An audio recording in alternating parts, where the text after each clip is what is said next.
Hanya ini Tuhan permohonanku, terimalah Tuhan persembahanku. Selamat pagi anak-anak. Pagi, Bu. Bagai alatmu. Kenapa tidak bisa? Selamat pagi anak-anak. Pagi, Bu. Masa pagi-pagi sudah mulai begini? Selamat pagi, Bu. Sarapan sudah dari pagi? Tidak, Bu. Kenapa tidak sarapan? Belum masak. Belum masak atau malas? Masih baru. Jadi anak-anak sebagai pelajar bangun pagi itu harus makan. Masa bangun pagi harus makan? Bangun pagi makan duluan. Ya, Ibu. Bangun pagi itu harus Berdoa. Ini kamu begitu semangat, Ibu juga jadi semangat sekali.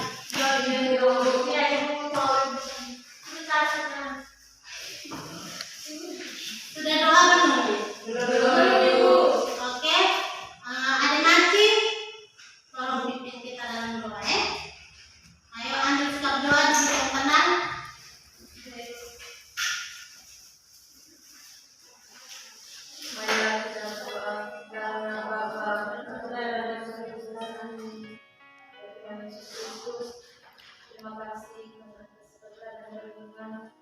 Terima kasih Hatiku terima kasih,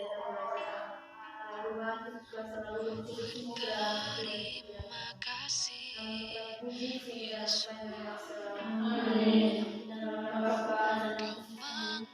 Terima kasih kepada Adik Nanti sudah membawakan kita dalam doa. Sekarang absen dulu. Ada yang tidak hadir? Ada, Bu, banyak. Siapa saja yang tidak hadir?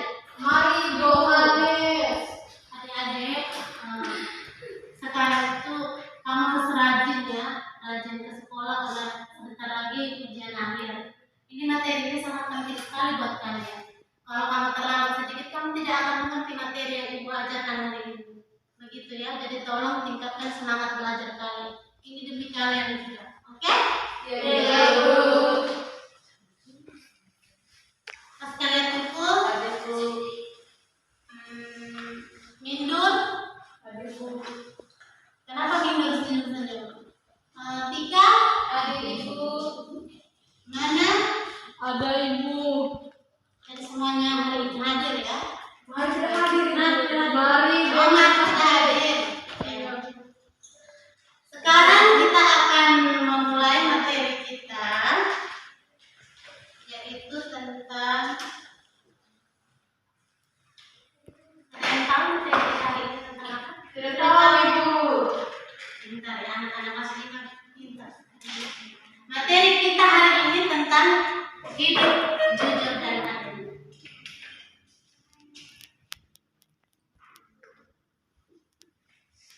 Ada yang bisa bantu toh? Bisa, Bu. Kalau tidak bisa harus pakai kacamata biar bisa. Oke, hidup jujur dan adil. Sekarang Ibu mau tanya nih, apa yang adik-adik pahami tentang hidup jujur dan adil? Ayo, yang adik-adik ketahui tentang hidup jujur dan adil itu seperti apa? Hidup jujur itu tidak berbohong. Merasakan yang sebenarnya. Tepuk tangan dulu untuk ada yang lain? Ada yang lain? Ayo. Menurut pendapat kalian masing-masing. Pendapat masing-masing. Tidak usah takut, tidak usah sungkan.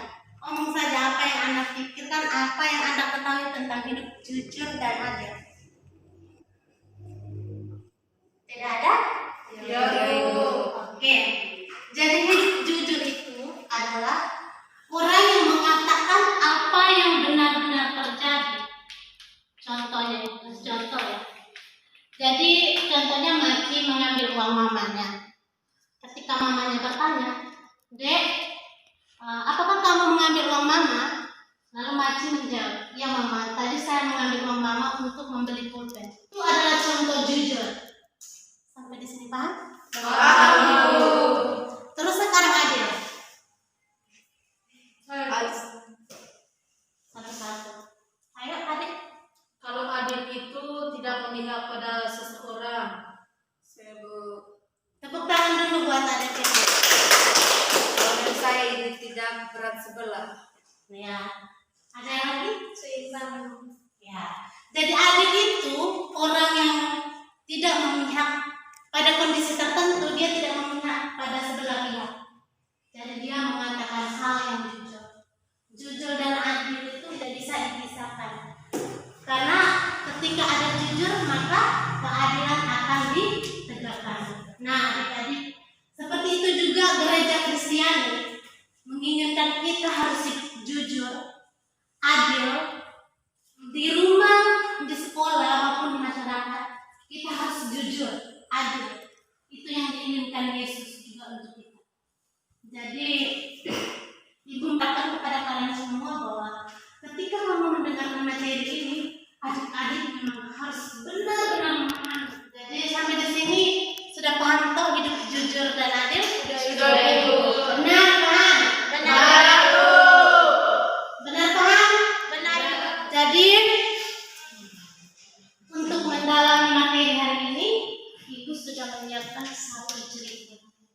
Jadi cerita itu akan dibacakan dan adik-adik tolong tenang dengarkan karena ini juga penting buat kalian dan sebentar juga Ibu akan memberi beberapa pertanyaan untuk kalian. Oke? Jangan. Kamu cukup duduk diam tapi jangan tegang. Jangan terlalu tegang supaya kamu juga mendengarkan dengan baik. Sebentar harus menjawab pertanyaan. Ya, Ibu. Oke. Hakim paling adil dan si pikir. Hakim itu bernama Juan Guangqin. Dia sangat dihormati oleh masyarakat karena sering membuat keputusan-keputusan yang sangat adil sehingga sama-sama memuaskan kedua belah pihak. Pada suatu siang yang cerah, Juan Guangqin berjalan-jalan di sekitar pasar. Di sana ia melihat orang-orang yang sedang berkerumunan. Sang hakim tertarik dan merasa penasaran, maka ia pun mendatanginya untuk mencari tahu apa yang membuat orang-orang itu berkerumunan. Rupanya terjadi perselisihan antara seorang petani miskin dengan seorang pemilik toko yang terkenal gigih. Petani itu secara tidak sengaja telah menjatuhkan karung miliknya yang sangat berat dan mengenai seekor anak ayam milik si punya toko yang mati. Si pemilik toko yang gigih itu pun marah. Ia meminta ganti rugi 100 sen kepada si petani miskin. Padahal anak ayam tersebut masih kecil dan hanya berharga beberapa sen. Si pemilik toko berpendapat bahwa ayam itu akan tumbuh menjadi ayam besar yang harganya 100 sen. Karena itulah ia menuntut uang ganti rugi sebesar itu. Dari mana aku mendapatkan uang 100 sen? Keluh si petani miskin. Itu urusanmu, hardik si pemilik toko gigih. Pokoknya kau harus membayar ganti rugi. Salah seorang yang berkerumun di sana mengenali Juan Guangqin, maka ia pun meminta sang hakim untuk menangani perkara itu. Buatlah keputusan yang adil atas kasus ini yang mulia, pinta orang tersebut. Mengetahui ada Juan Guangqin di sana, masyarakat yang berkumpul pun semakin banyak. Tolong jelaskan apa yang sebenarnya terjadi, pinta Juan Guangqin kepada si pemilik toko gigih. Orang ini telah ceroboh menjatuhkan karungnya dan mengenai ayamku sehingga ayamku mati. Jelas si pemilik toko gigih.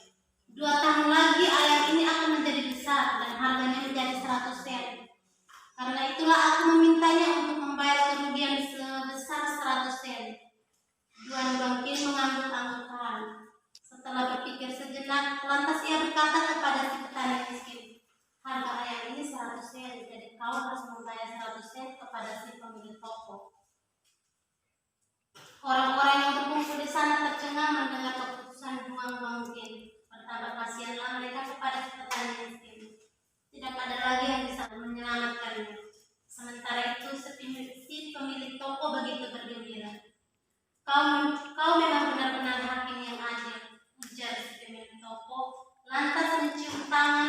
2 yen. Terbayang sebenarnya uang 100 yen yang akan segera ia dapatkan dari si petani miskin. Aku rasa tidak ada hakim yang lebih adil darimu, puji si pemilik toko lagi. Hukum selalu adil, sahut Duang Kin sambil tersenyum. Sekarang aku bertanya, berapa banyak gandum yang dimakan ayam dalam setahun? Si pemilik toko mengira-ngira dan kemudian menjawab, sekitar setengah karung. Berarti dalam 2 tahun ayam itu menghabiskan 1 karung gandum. Benar begitu? Benar yang mulia, jawab si pemilik toko sambil mengangguk-angguk. Ia mulai mencium sesuatu yang tidak beres. Kalau begitu sekarang kau harus memberikan sekarung gandum kepada petani sebagai ganti pembayarannya 100 sen, ujar sang hakim dengan nada yang tegas. Wajah si pemilik toko mendadak pucat. Siapapun tahu bahwa nilai sekarung gandum lebih besar dari 100 sen. Namun ia tidak punya pilihan lain. Keputusan dari Duang Kin memang sudah adil dan sulit dibantah. Si pemilik toko hanya bisa bertunduk lesu lalu memerintahkan salah satu pegawainya untuk menyiapkan 1 karung gandum yang akan diberikannya kepada si petani miskin. Sementara itu orang-orang bersorak-sorai dan bertepuk tangan. Ia benar-benar hakim yang hebat, ujar salah seorang warga yang kagum dengan kecerdasan dan kebijaksanaan Duang Kin. Oke, sekarang sudah dengar atau ibu baca lagi? Sudah semua ya? Karena sudah semua, maka ibu akan memberikan beberapa pertanyaan. Yang pertama, apa judul dari cerita yang sudah kamu dengarkan? Oke, ada Maci? Hakim paling adil dan si Kikir. Ada yang lain? Sama Ibu. Tepuk tangan dulu untuk adik. Jadi judul dari cerita di atas adalah Hakim Paling Adil dan Si Tuan Kikir. ya. Pertanyaan yang kedua, siapa saja tokoh-tokoh dalam cerita yang sudah adik-adik dengar? Ayo cepat. Petani miskin. Ya. Ada lagi? Ira. Duang Kin. Ira, yang bernama Ira siapa? Ira harus jawab. Ira apa? Hakim Duang Kin. Oke. Terus ada lagi? Sudah Ibu. Si petani miskin. Si Pemilik toko toko. Ibu. Pemilik toko Ibu. Oh, ya. Oke, jadi tokoh-tokoh dalam cerita yang sudah kita dengar dan sudah ibu baca tadi adalah Duang Kin, petani miskin, sama Pemilik toko dan masyarakat di situ ya. Terus pertanyaan ketiga, bagaimana watak dari si pemilik toko? Seperti apa? Kikir. Ya, kikir ya. Jahat. Baik adik-adik, pertanyaan yang ketiga, bagaimana watak dari si pemilik toko? Kikir. Ya, kikir. Jahat Ibu. Terus Jahat. ya, sombong juga ya, orang kaya berarti kikir, jahat sombong ya. Karena kikir maka dia akan kaya, begitu jadinya. Terus watak dari Duang Kin Bijaksana. Nah adik-adik, jadi hidup jujur dan adil itu adalah seperti cerita yang sudah kita dengar hari ini ya. Jadi sampai di sini adik-adik sudah paham? Sudah paham Bu. Sudah paham.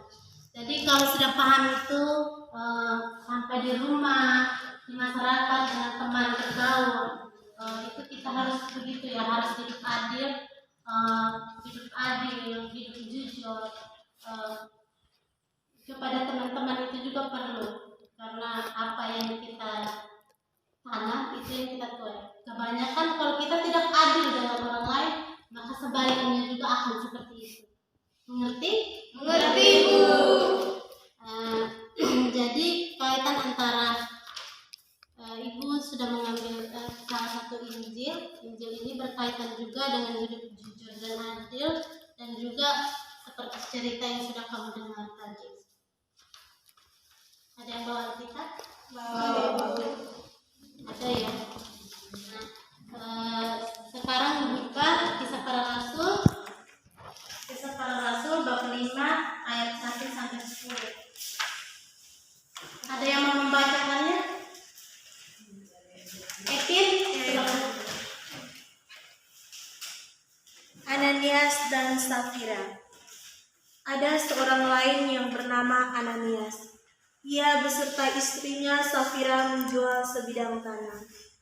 Dengan setahu istrinya, ia menahan sebagian hasil penjualan itu dan sebagian lain dibawa dan diletakkannya di depan kaki rasul-rasul.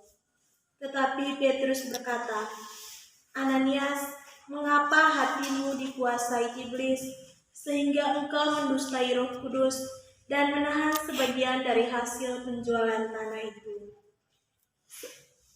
Selama tanah ini tidak dijual, bukankah itu tetap kepunyaanmu? Dan setelah dijual, bukankah hasilnya itu tetap dalam kuasamu? Mengapa engkau merencanakan perbuatan itu dalam hatimu? Engkau bukan mendustai manusia, tetapi mendustai Allah." Ketika mendengar perkataan itu, rebalah Ananias dan putuslah nyawanya. Maka sangatlah ketakutan semua orang yang mendengar hal itu. Lalu datanglah beberapa orang muda, mereka mengapani mayat itu, mengusungnya keluar dan pergi menguburnya. Kira-kira 3 jam kemudian, masuklah istri Ananias, tetapi ia tidak tahu apa yang telah terjadi. Kata Petrus kepadanya, "Katakanlah kepadaku, dengan harga sekiankah tanah itu kamu jual?" Jawab perempuan itu, "Betul sekian." Kata Petrus, "Mengapa kamu berdua bersepakat untuk mencobai Roh Tuhan? Lihatlah, orang-orang yang baru mengubur suamimu berdiri di depan pintu, dan mereka akan mengusung engkau juga keluar." Lalu rebalah perempuan itu seketika itu juga di depan kaki Petrus, dan putuslah nyawanya. Ketika orang-orang muda itu masuk, mereka mendapati dia sudah mati. Lalu mereka mengusungnya keluar dan menguburnya di samping suami. Oke, sudah dengar semuanya? Oke, karena sudah mendengar semuanya, Ibu akan memberikan beberapa pertanyaan untuk kalian. Ya, pertanyaan pertama, dari Injil di atas,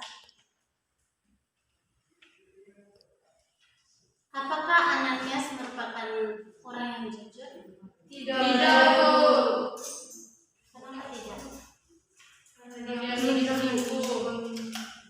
Ya, Ananias bukan merupakan orang yang jujur ya, karena dia dengan istrinya, yang mana tadi dia dengan istrinya?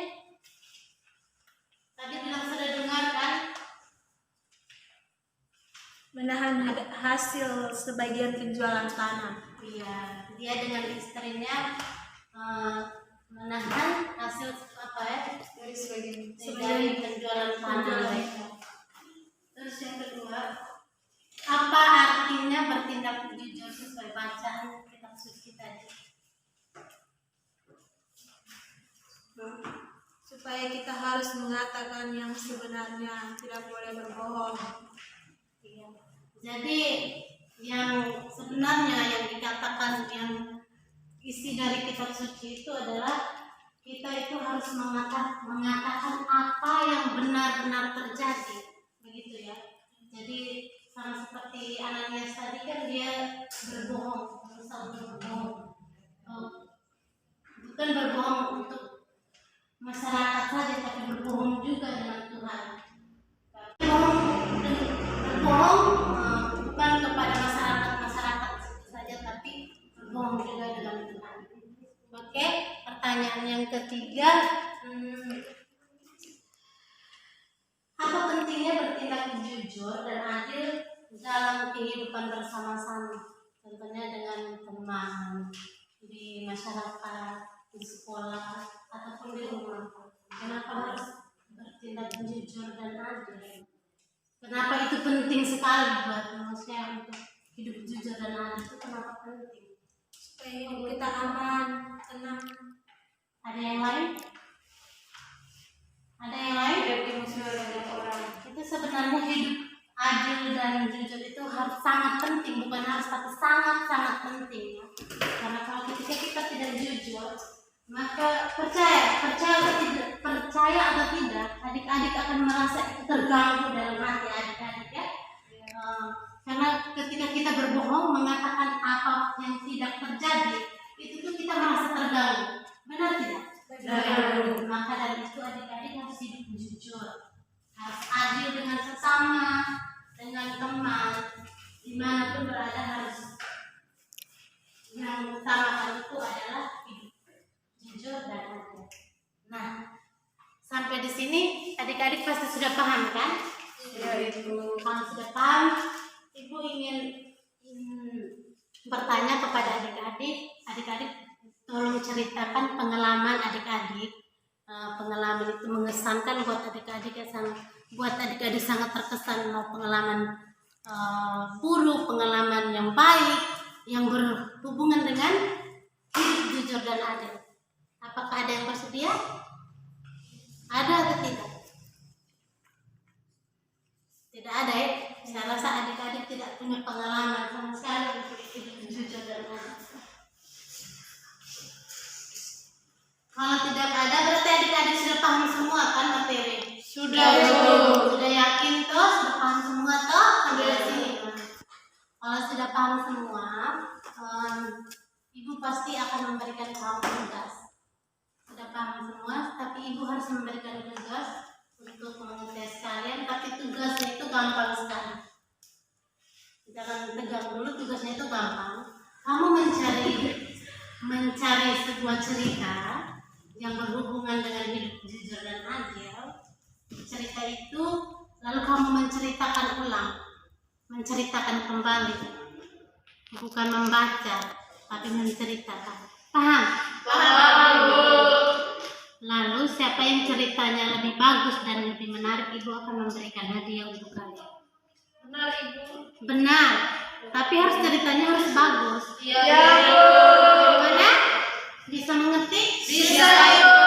Terima kasih. Jadi karena pelajaran kita hari ini sudah selesai, maka Ade Maki tolong bawakan kita dalam doa untuk pulang ya, doa pulang. Oke, silakan Ade Maki.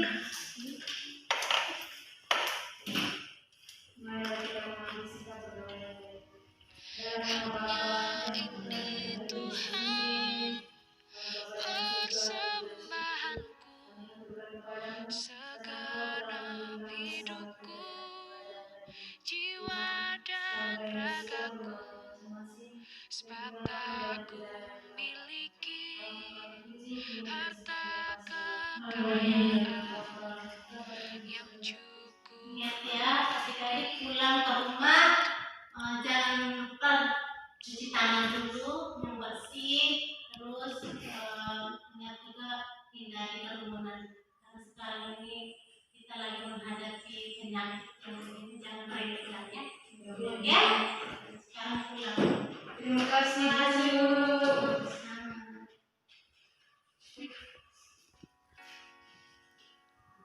Terima kasih,